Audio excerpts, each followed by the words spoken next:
Welcome back to the Primitive Camping Bushcraft Podcast. Have you ever been in a situation where it was cold, it was starting to rain, the wind was blowing, and you really didn't bring enough clothing for you, and you needed to get a fire started in order to keep yourself warm?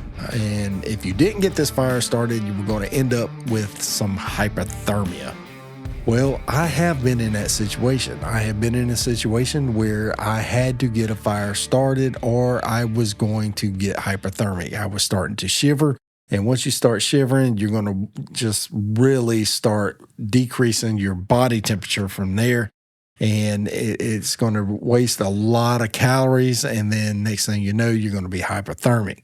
So today, what we're going to do is we're going to discuss the essentials of fire. We're going to discuss what it takes to start a fire and how to get it done and how to get it ignited and what are the elements that you need to get a fire started. If you haven't picked up your copy of Primitive Camping and Bushcraft, head on over to all major online retailers. They have a copy there. Pick it up and then join the Facebook group Primitive Camping and Bushcraft over on Facebook. Now, a good campfire is often called the television of the woods. How many times you've been camping, you look down into the fire and nobody's saying anything. They're just staring into the fire. Happens to me all the time. I can sit and stare inside of a fire for a long time. And, one of the great things about the fire is that it provides comfort. It provides warmth. It's able to cook your food and it's able to get your water rendered safe to drink.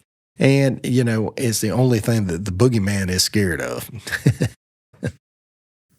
So what is fire? Fire is defined as the phenomenon of combustion giving off heat and light from a flame. So what does that really mean? So think of it as a triangle. On top, you have heat. On the bottom corners, you have fuel and oxygen.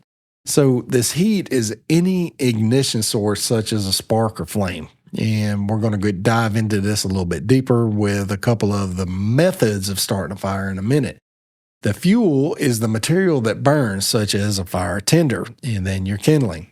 Then underneath that, you have oxygen, and this is needed to sustain the combustion process. Think of it as your lungs and yourself. You're going to go out. You're going to die if you do not have oxygen. A fire is the same way. If it can't breathe, it can't live. And now a lot of people will say that fire is living and breathing, and it is. Though it has to have oxygen and it consumes more fuel. If it doesn't have oxygen, it can't consume the fuel and it will die or burn out. So how many times have you ever heard my fire died? And it's the same thing with us. If we don't have enough oxygen, we will die. If we don't get enough fuel in our bodies, we will die. And so it's the same concept with a fire, with the fire triangle. If you've ever seen the recycling symbol and you have your spark or your heat up here, it comes all the way down. You have a fuel and then you come around to oxygen and it just keeps making that circle or that triangle, just like the recycle. That is the perfect analogy of a fire. So tinder, what is tinder? Tinder is the initial material that catches the spark or the flame.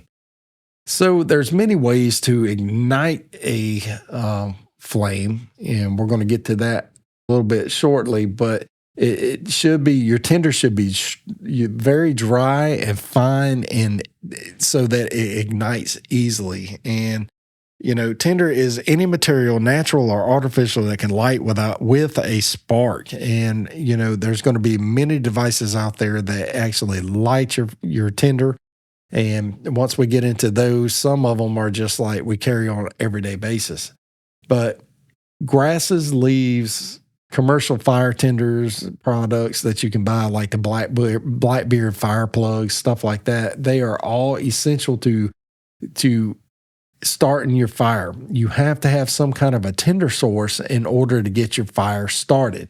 Now, it's essential to gather these things when you're walking through the woods. If you walk upon some dog fennel, you walk upon some goldenrod, there's got to be other stuff all throughout the United States that different, or the world, different regions of the planet where you are, that if you find these things, you grab them, collect them, keep them dry with you, and you always have some kind of fire tinder to start your fire.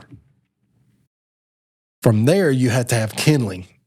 Now, whenever I'm starting a fire here in South Mississippi in the camping season, September, October through January, February, March, stuff like that, you can always find goldenrod or dog fennel. Now, these two weeds are prolific down here. They're everywhere. And once they blossom in the fall, and they create these little flowers, these nice little yellow flowers, and dog fennel has little white flowers, and they make all these flowers, and then they pollinate and do whatever they're going to do, and then they die. Now, once they die, they dry out, and once they dry out, they create the most amazing, cannot reiterate this enough, that this is the most amazing fire tinder. Now, you can use birch bark, you can use shavings from fat wood. You can use cotton ball. You can use, all kinds of different things to start a fire with. But I have found that dog fennel, goldenrod are the most amazing fire tinder. You can have the tinder for your fire, and you have kindling. Now, kindling is a kind of tinder that is a little bit bigger. And so once you have your tinder ignited, kindling is the next step. It is a little bit larger. It's used to build your fire. Kindling consists of small sticks and twigs that catch fire quickly and burn longer than the tinder. So gradually add your kindling to build your fire's intensity. So what I like to do is I will collect my goldenrod, I will collect my dog fennel, and they have a pith center. And these things, once they dry out, they become perfect kindling to start a fire. I cannot tell you how many times I've started a fire with these two items. So you ignite your tinder, and once your tinder catches on flames, then you just pile on all your kindling. And then once your kindling just starts really going, you start getting good coals. Then you throw on your fuel and bigger sticks till you get to the point where you can add large logs. Now, fuel is, like I just said, your large logs, your bigger stuff. Now, once your kindling is going and burning well, you can add larger pieces of wood, also known as fuel. And fuel burns longer and provides sustained heat. So you need to ensure you have a good mix of tinder, kindling, and fuel before you start your fire. You don't want to have all your tinder, start your fire, and I don't have my kindling. And then, or have your kindling and not enough fuel to do it, to put on there to burn longer. So what you're looking for is stuff that is up off the ground whenever you're doing your tinder and your kindling. You want to find, items that are up off the ground. If it's up on the ground, it's going to be wet. Generally, it holds in the moisture and everything from the rain. When the water come up, flooded a little bit, went down. If you're camping on a river, you want to have the stuff that's up off the ground, and you want to use that. You can find leaves. You can find all kinds of kindling, stuff like that off there. Now, be careful whenever you're getting vines and you're using vines to start a fire with, because poison ivy, once you burn that, it becomes dangerous. And I've done an entire video series on poison ivy, and it is bad. It may be dead, but it still has the oils in it. And whenever you burn it, it will cause you to have a reaction, and it could kill you or send you into the hospital. So now that we've got our tinder and we got our kindling and we got our fuel, let's go talk about how to start this fire. So there's various tools that you can use to start your fire. And, there's two that I highly recommend carrying with you constantly. These two items are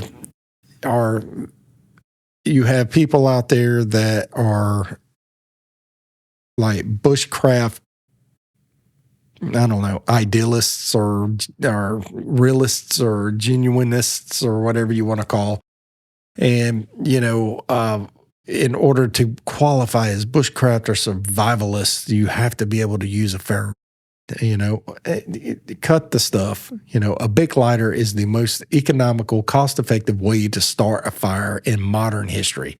A Bic lighter, a Bic lighter is the most reliable, it is the most long-lasting, and it is less likely to break than your other brands or your other cheap off brands. But any one of those lighters they will start a fire.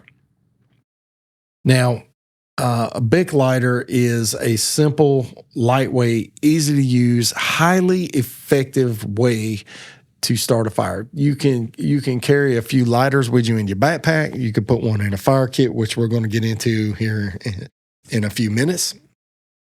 You could put one in your first aid kit. You can have one in each cargo pocket if you want.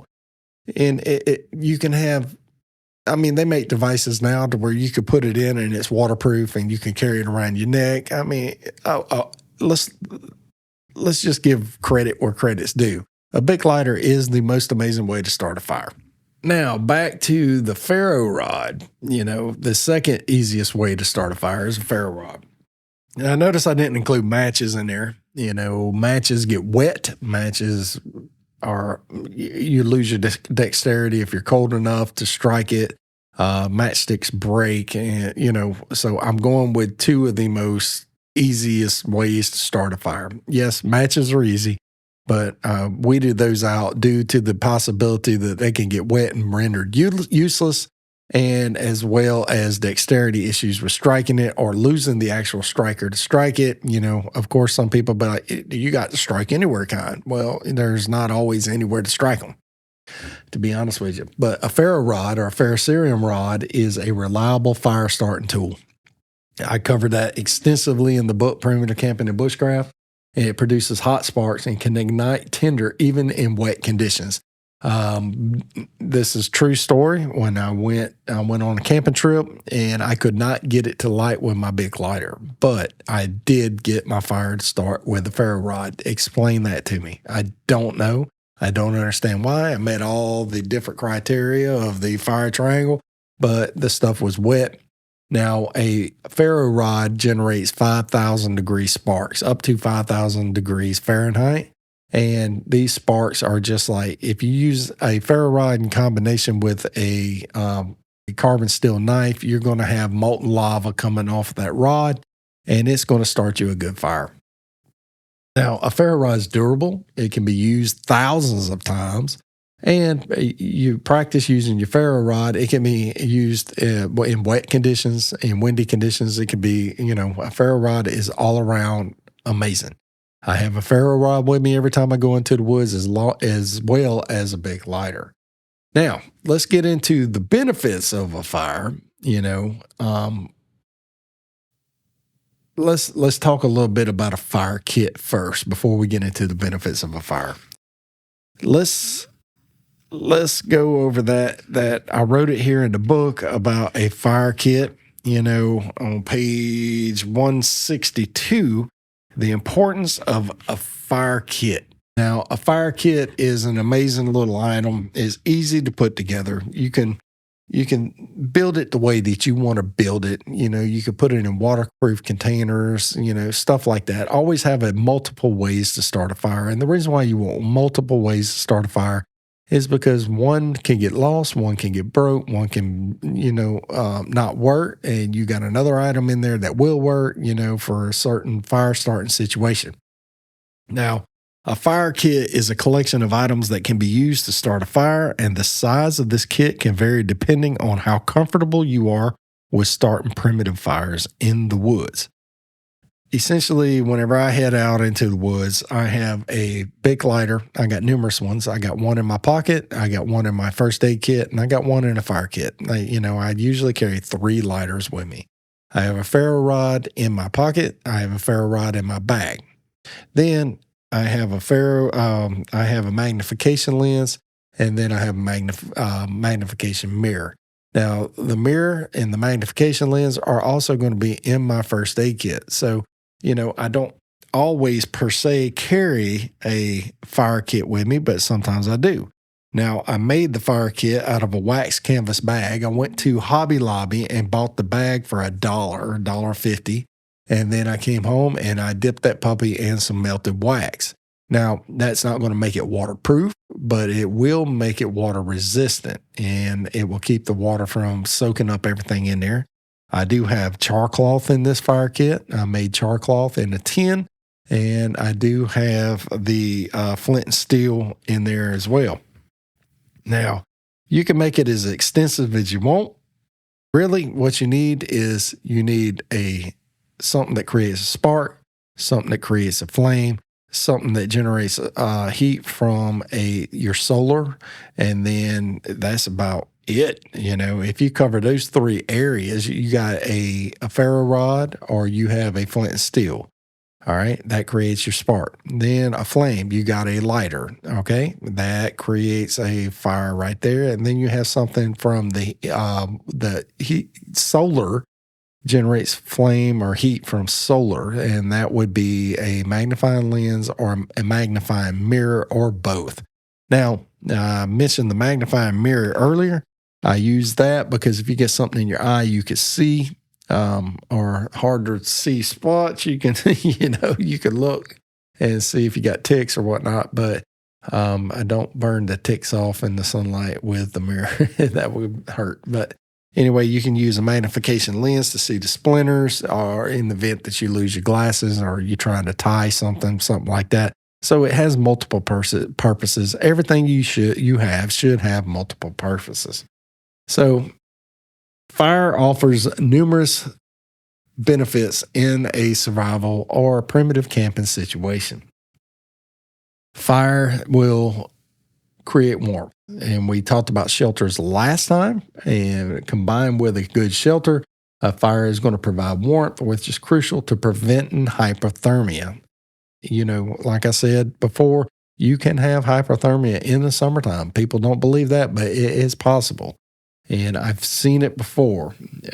Cooking, and fire is paramount for cooking your food. You don't want to cook. You don't want to eat a lot of raw foods because it can introduce diseases, stuff like that, illnesses and bacteria, into your system and make you sick, and ultimately cause you to be done for your trip.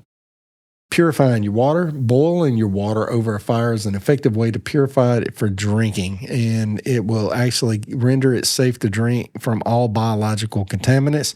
We're going to go over water here soon in the book, and we're going to be talking about it.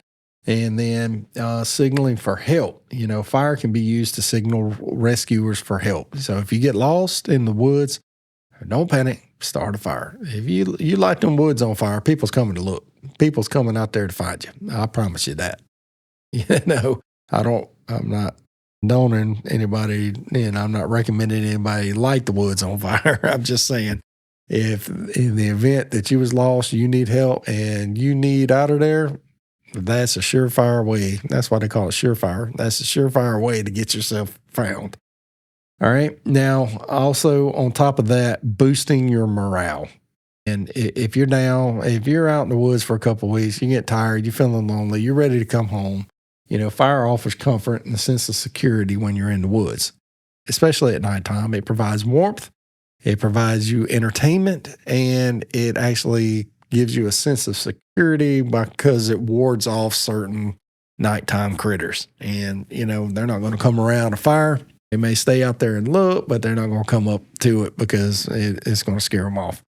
But there's so many other ways to start fire and so many ways to go over fire. I've done in this book, Primitive Camping and Bushcraft, starting fire with water bottles, making fire wicks, all kinds of such.